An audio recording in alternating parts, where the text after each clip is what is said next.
또 여호와를 기뻐하라. 그가 내 마음의 소원을 내게 이루어 주시리로다. 아멘. 또 여호와를 기뻐하라. 그리하면 내 마음의 소원을 이루어 주시리로다. 이렇게 말씀했습니다. 어제 아침에 저희가 이제 여호와를 기뻐하는 삶은 어떤 모습인가에 대해서 살펴본 적이 있습니다. 여호와를 기뻐하는 자는 하나님이 주시는 선물이나 은사나 그 일하심보다도 하나님의 인격에 주목하게 됩니다. 하나님 자신에 대하여 이렇게 우리가 관심과 사랑을 기울이고 하나님과 함께 있고 그를 사랑하며 그를 즐거워하게 됩니다. 세상의 어떤 부귀공명이나 혹은 우리 자신의 행복이나 기쁨보다도 하나님을 더 사랑하고 그를 즐거워하면서 하나님 안에서 만족해하고 행복해합니다.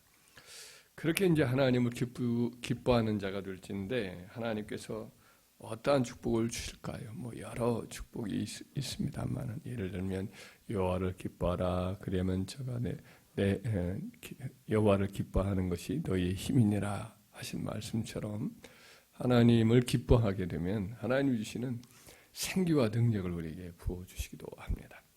오늘 본문의 말씀에는 또 다른 축복을 한 가지 더 말씀합니다. 그것은 바로 우리 마음의 소원을 이루어 주신다라는 것입니다. 또 여호와를 기뻐하라. 그가 내 마음의 소원을 내게 이루어 주시리로다. 이런 말씀을 하셨죠. 그러니까 여호와를 기뻐하는 자에게는 하나님께서 마음의 소원을 성취해 주신다라고 말씀을 합니다.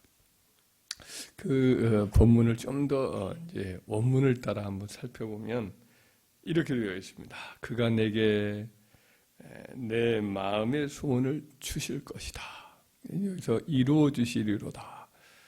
이렇게 되어 있지 않고 이제 원래 원문은 이제 나탄이라는 히브리 말을 주어서 그 단어로서 이제 준다, 베푼다 이렇게 되어 있습니다. 그래서 1차적으로 해석을 그대로 해보면 여호와께서 내게 네 마음 안에 있는 소원, 갈망 이것을 내게 주실 것이다 이렇게 되어 있습니다. 그러니까 그 원문에 따른 해석을 해보면 하나님께서 자기를 즐거워하는 자에게는 그 마음속에 소원이 일어나게 해 주신다는 거예요. 빌립보서 2장 13절에 보면은 너희 안에 행하시는 일은 하나님이시니 자기의 기쁘신 뜻을 위하여 너희에게 소원을 두고 행하게 하시나니 라고 되어 있습니다. 로마서 15장 13절에도 이르기를 소망의 하나님이 모든 기쁨과 평강을 믿음 안에서 너희에게 충만하게 하사 성령의 능력으로 소망이 넘치게 하시기를 원하노라. 소망의 하나님이 소망이 넘치게 하시기를 원한다라고 말씀하고 있죠. 그래서 하나님께서 우리 마음속에 소망을 넘치게 부어주셔서 하나님의 영광을 위해서 무엇인가 이제 하고자 하는 거죠. 기도의 소원을 막 우리 속에다 불릴듯 이렇게 부어주시는 것이죠.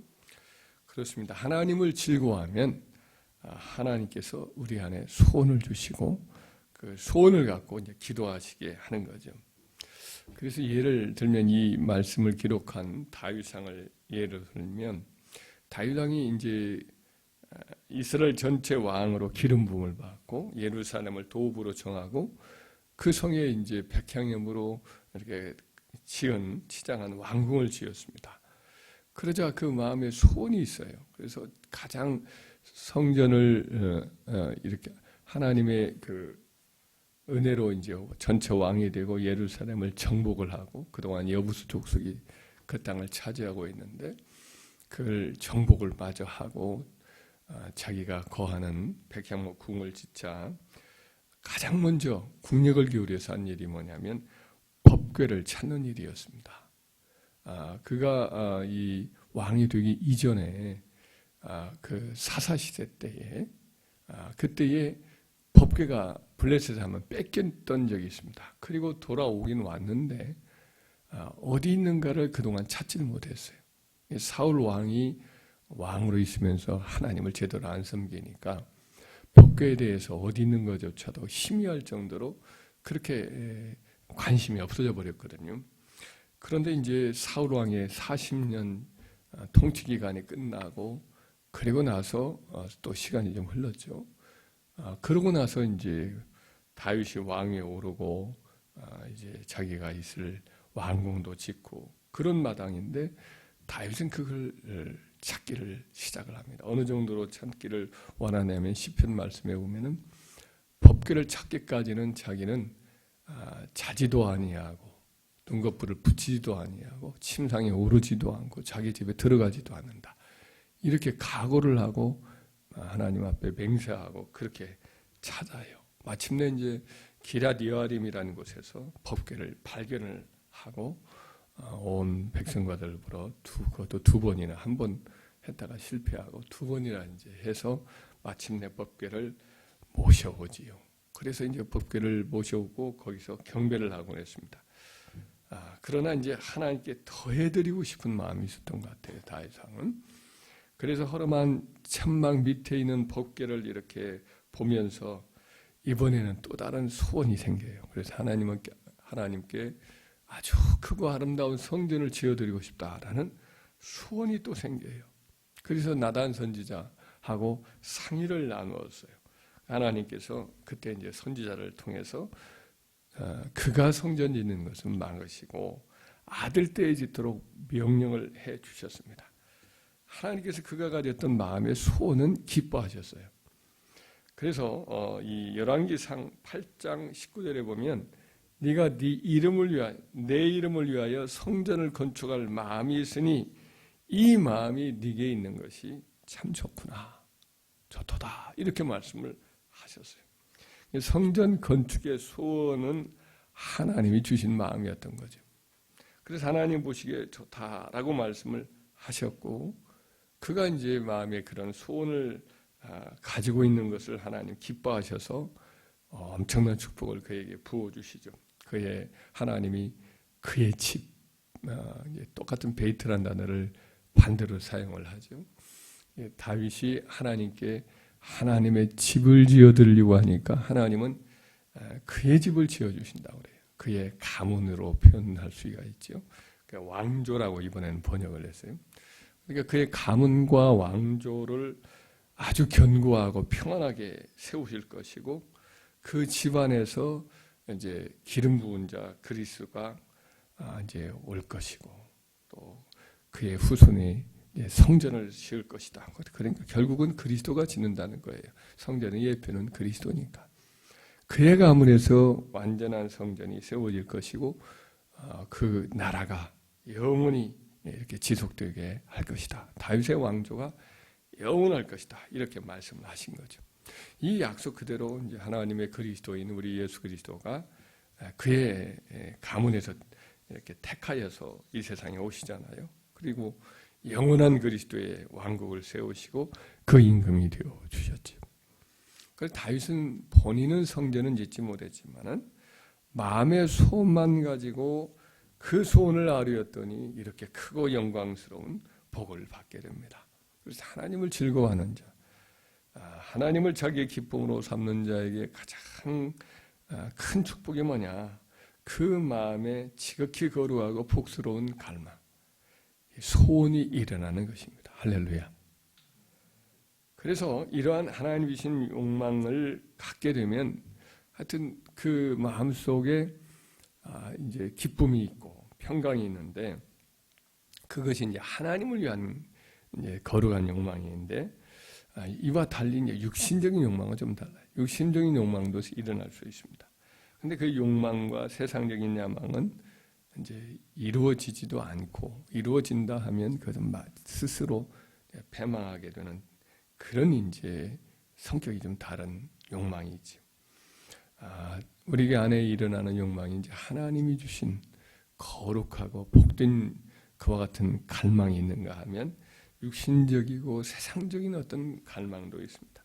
이 육신적이고 세상적인 갈망은 하나님 주신 것이 아니고 우리 자신 속에서 일어나는 거고 정욕적이고 마귀적인 소원이어서 결국 이것은 이제 그 사람의 인생을 망치고 삶을 황폐하게 만들고 또 많은 에너지를 소비하고 후회하게 되는 그런 일이 있습니다. 그래서 우리 안에 있는 일어나는 소망이라고 해서 다 그것이 하나님으로부터 위로부터 난 것은 아닙니다. 그래서 잘 분별을 해야 될 줄 믿습니다. 그래서 여호와를 기뻐하라. 그리하면 그가 내 마음의 소원을 이루어 주시리라 했을 때 이 소원은 하나님 주신 마음의 소원은 이제 성령이 주신 소원, 간절한 하나님이 주시는 거룩한 성령의 소원인 줄 믿습니다. 이와 같이 이제 하나님을 기뻐하는 그런 사람에게 주어지는 또 마음의 소원은 하나님이 주셨기 때문에 간절히 기도하면서 하나님이 주시기를 위해서 이루어 주시기 위해서 매달리면 때가 되면 성취가 되게 되어 있습니다. 예를 들면 이 다윗이 하나님께로부터 성전 건축의 소원을 받았지만은 결국은 어때 이루어졌어요? 안 이루어졌어요? 아들 때 이루어졌잖아요. 당장은 아니지만은 그 다윗의 아들 솔로몬 때에 그 소원이 현실적으로 이루어진 거죠. 그리고 당장은 안 이루어졌을지라도 다윗은 그 소원이 자기 자녀들 가운데 이루어질 것이다 라는 확신을 가지고 준비를 많이 합니다. 성전 건축을 위한 여러 가지 물품들을 많이 준비하고 그리고 또 그 성령 점점점 성령 충만해지면서 성전을 어떻게 건축할 것인가 건축 도면을 성령께서 이제 기름 부어서 그에게 계시를 해주고 또 성전 예배를 위한 성가대 조직도 하게 되고 또 찬송가 이런 것들도 그 다윗에게 많이 주어서 찬송을 지을 수 있도록 그 시편을 가지고 지을 수 있도록 한 것이 우리가 지금 갖고 있는 다윗의 시편이 사실은 성전 건축을 위해서 제사장들 레위인들이 찬양을 할 수 있도록 그걸 준비한 거예요. 곡조가 여기서는 없어졌지만 그 당시에 다윗은 예를 들면 십가연이라든지 뭐 여러 가지 그런 이름이 되어 있잖아요. 그런 이름들이 일종의 운율이라든지 여러 가지 그 빠르기라든지 이것의 명칭이거든요. 그러니까 성경에 나오는 시편은 곡조가 있는 노래였어요. 지금은 이제 우리가 곡조를 잃어버렸죠. 십가연이 무슨 말인가 이렇게 제목으로 되어 있는 그 의미를 모르지만은 그 당시에는 이것이 뭐 다 읽혀져 있고 그렇게 부르라고 되어 있거든요.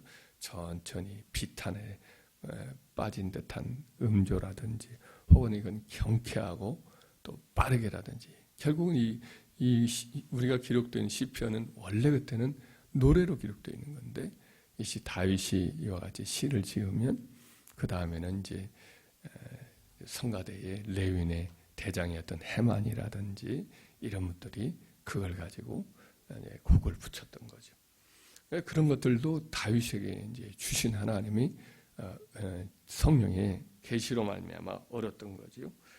또 성전 예배에 여러 가지 제사장들의 24 반차로 섬기는 조직이라든지 성전 경비를 맡은 레위인들의 조직들을 다시 다 이제 다윗이 성령의 영감을 가지고 준비를 했어요. 그래서 아들 때에는 이미 그런 것들이 다 준비되어 있다가 성전만 지으니까 그 다음에는 뭐 자연스럽게 성전 예배가 잘 이루어질 수 있게 된 거죠. 다윗에게 부어주셨던 그 거룩한 성전 건축과 하나님께 예배드리고자 하였던 거룩한 소원은 마침내 그 아들 때에 완전히 성취가 된 거죠. 그렇습니다. 하나님을 기뻐하는 자에게는 거룩한 소원을 주시고 소원도 때가 되면 마침내 성취하게 되어 있는 줄 믿습니다. 사도 바울도 똑같으지요. 사실 사도 바울도 똑같이 살펴보면 그가 이제 로마에 가서 하나님의 복음을 전할 소망을 가져요. 1차, 2차, 3차 전도 여행을 하는 가운데 그가 이제 로마에 가서 내가 로마도 봐야겠습니다. 로마에 가서 복음을 전하겠습니다. 이 소망을 가지고 있었는데 결국은 하나님이 그 소망을 다 이루어줘요. 그래서 바울이 죄수의 신분으로 로마에 가게 되지만은 그럼에도 불구하고 그 로마에 가가지고 복음을 전할 때 복음이 주 예수의 신분인데 거꾸로 로마의 가장 상층부에게 복음이 증거되는 계기가 돼요. 그가 이제 감옥에 주수로 끌려가 있는데 그를 이렇게 날마다 이제 호송을 하고 지켜주는 사람들이 로마의 귀족의 자제들로 이루어진 이제 황제의 근위대들이거든요. 그러니까 가장 가까운 귀족 자제들로 되어 있으니까 내부로부터 이제 복음이 증거되고 시위대 안에 복음이 증거되고 또 가이사 집안의 복음이 증거되고 가이사가 이제 로마 황제 집안이죠. 그러니까 가장 최고위층인 귀족 자제와 로마 황실로부터 복음이 증거되는 희한 일들이 이루어지죠. 물론 바울에게 이제 어떤 더 큰 꿈이 하나 있는데 로마를 넘어서 사바나 지금의 스페인이죠. 거기까지 가가지고 복음을 전할 원대한 계획이 있었어요. 근데 그 본인은 서바나까지 가지는 못한 것 같아요. 그 학자들의 학설이 갈려요. 그가 열렬한 갈망을 가지고 왔었고 로마를 통해 가지고 일종의 전진 기지로 교두부를 삼아서 이제 서바나로 가려고 했었는데 그것이 그 본인 당대에 이루어졌느냐 이루어지지 못하느냐 여기에 대한 학설들이 나누는데 제가 볼 때는 여유가 좀 없었을 것 같아요. 왜냐하면 1차 선교 로마까지 간 다음에는 잠깐 풀려나지요. 이때 동안 갇혔다가 풀려나서 그동안 돌보지 못했던 교회들 돌보는 가운데 또 체포가 돼요. 체포가 되어서 거기서 이제 나중에 잡혀서 이제 순교를 하니까 제가 볼 때는 가지는 못하신 것 같아요. 그런데 결국은 이루어져요, 안 이루어져요? 이루어져요. 얼마 있다가 그가 이제 세상에 순교를 한 다음에 그 다음 얼마 있지 않다가 서바나까지 다 복음이 증거되거든요. 로마를 넘어서. 그래서 결국은 하나님이 주신 소원은 이루어져요, 안 이루어져요? 이루어진다. 현실 때 이루어지는 경우도 있고 그 다음 때에 이루어지기도 한단 말이죠. 그래서 오늘 본문의 말씀은 그대로 이루어진 거예요. 하나님 주신 그 소원은 이루어진단 말이죠. 여호와를 기뻐하라 그리하면 그가 내 마음의 소원을 이루어 주시리로다. 그래서 여러분들이 마음에 품고 있는 그 소원이 하나님으로부터 오신다면 여러분 때에도 이루어지고 또 여러분의 자녀들, 자손들 때에도 반드시 이루어지는 은혜가 있는 줄 믿습니다. 하나님을 기뻐하는 삶을 사는 사람에게는 반드시 이루어진다. 소원도 이렇게 불릴러 주시고 또 그 소원을 듣고 기도하게 되면 하나님은 때가 되면 반드시 성취해 주신다. 그러니까 여러분들의 마음이 당대의 목은 이루어지는 그런 꿈이 있더라도 그걸 가지고 계속 기도하셔요. 할렐루야. 어떤 성도님은 당신이 하나님의 교회, 하나님을 위해서 1억을 바치겠습니다. 이런 소원을 한번 가진 적이 있어요. 그런데 이 1억은 뭐 턱도 없죠. 어떻게 그 가난하고 어렵고 그럴 때 뭔 1억을 바칩니까? 근데 이 소원을 가졌더니 때가 되니까 계산해 보니까 1억이 넘었어요. 할렐루야.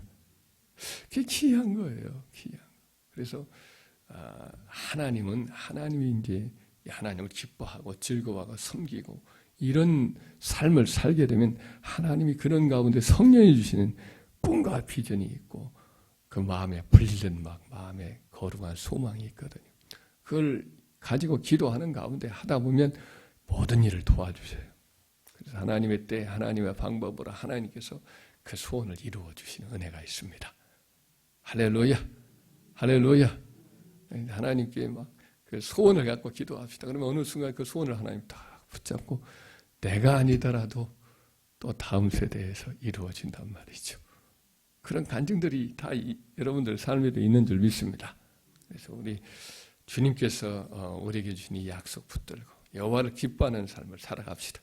하나님 그 자체로 만족하고 살면 반드시 하나님 이루어 주시니까. 그리고 그 소원은 기이하게 이루어지기도 하니까 믿고 우리와 우리 자녀들을 위해서 더 많이 기도하고 헌신하는 저와 여러분 되기를 주의 이름으로 축원합니다.